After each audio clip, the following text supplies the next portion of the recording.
Well, hello guys, and welcome back to another Rick and Morty review. In this episode, we'll be looking at the episode Lawnmower Dog.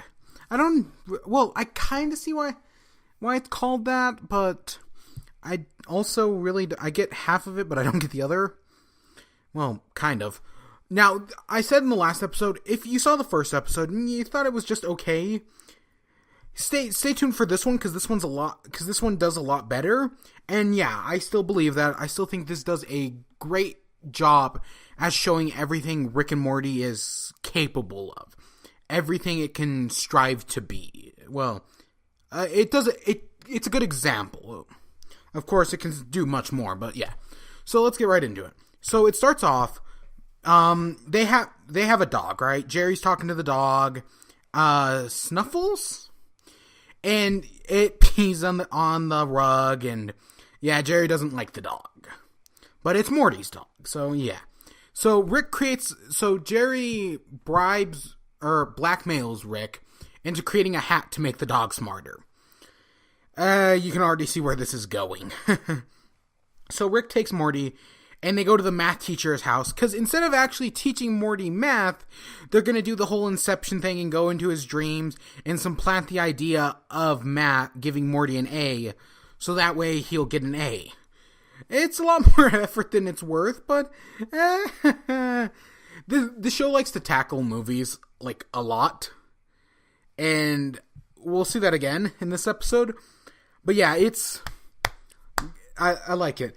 So they go into the dream, and they're on a plane, right? And the math teacher, Goldenfold, I think, is, right, with this girl. And they do the Allah Akbar thing with soda. And, oh, gosh, it's great. A lot of the lines are really funny.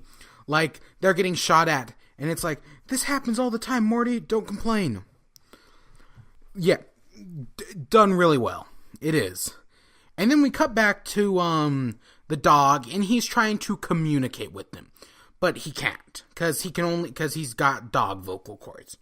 But he's starting to come to grips with his self-awareness, and he realizes that his helmet's missing batteries. So he goes to the battery drawer.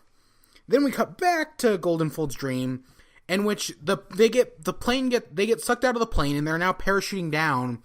But they're about to die. So they go into a dream within a dream of, I think it was Mrs. Pancake, and they end up in this weird S&M, eyes wide shut, pleasure chamber dungeon thing. I don't even know how to describe it. It is interesting, though. Definitely interesting. And then they get in trouble in that, so they go into a centaur's dream and end up running into Scary Terry, who is a similarly looking 80s character, but who's just different enough to avoid copyright infringement. The show does that a lot, and yeah, this show breaks the fourth wall, kind of, but never enough. Like, they're doing the whole Inception thing of going to dreams, but they straight up mention that Inception is a movie within their universe. So it's interesting. It's done well. But yeah, so now they're running away from Scary Terry, and they can't go any deeper. They're stuck at Dream Deep, right? Because every place deeper just leads them to a dead end. And then we cut back to the dog, who, again, he's gaining sentienceness, and he's getting smarter, and he's learning about how humans have subjugated dogs for years, and now he's mad and wants revenge. Oh my gosh. It's simple, but it works. Because next thing you know, he's created this giant robot mech for himself, and it's just, where are my testicles, Summer? Oh my gosh, that is so great, so funny. So well done. Love it. And then we cut back to Rick and Morty, and they decide that, oh, well, Scary Terry keeps saying you can't run but you can't hide, so let's try hiding. And yeah, they get away from him. And we see Scary Terry has a family. right? He's got a family, he's got a wife, he's got a kid. It's an I like this take on the whole, because it's Friday the 13th, but it's like the show's own like take on it, and it gets better because so Scary Terry falls asleep, and they go into his dream, and it's your stereotypical high school dream. He's at school, he's got a test he didn't study for, he has no pants. It's stereotypical, but that's why it works, because it's like, oh, Scary Terry, he's this dream jumping monster. What would his dream be? The most stereotypical nightmare in the book. It works really well. So they convince Scary Terry. So they in his dream, they give him pants, right? Become best buds. And then they get back and they've supplanted the idea of them being best friends. So now they use him to jump between the dreams and get Morty the A. Great. It all works. It's just well done. It really is. And then we cut back to Snowball. Or, yeah, the dog Snuffles has changed his name to Snowball, because that was his subservient name. So he's not, yeah. And he's captured Beth, Jerry, and Summer. And Rick and Morty break them out, but Jerry goes and pees on all the stuff, and of course the dog rubs his face in it.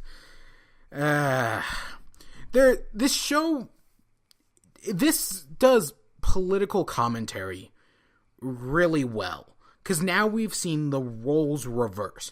The dogs are now in place of the humans, and it just gets better. Their metaphor works so well here. So Snowball decides to keep Morty as a pet, because Morty was the only one who was ever truly loved him. And the dogs decide to take over the world, right? They take over.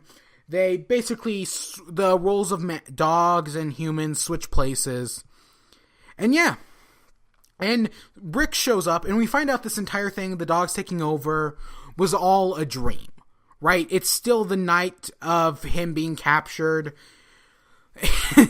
And so it's like, oh, we're gonna implant a memory into him, so that way he doesn't take over. So Rick kills Morty. Or he at least causes kidney failure, and Rick hides amongst them. And the line here is, we're better than them. We're not supposed to be like them. Right? And yeah, that makes Snowball come to his senses, realize, no, we're not going to take over our own. We're not going to take over the world. We will be better than them. So he gets all the dogs, and they head to their own dog dimension, where they can have their own society and everything.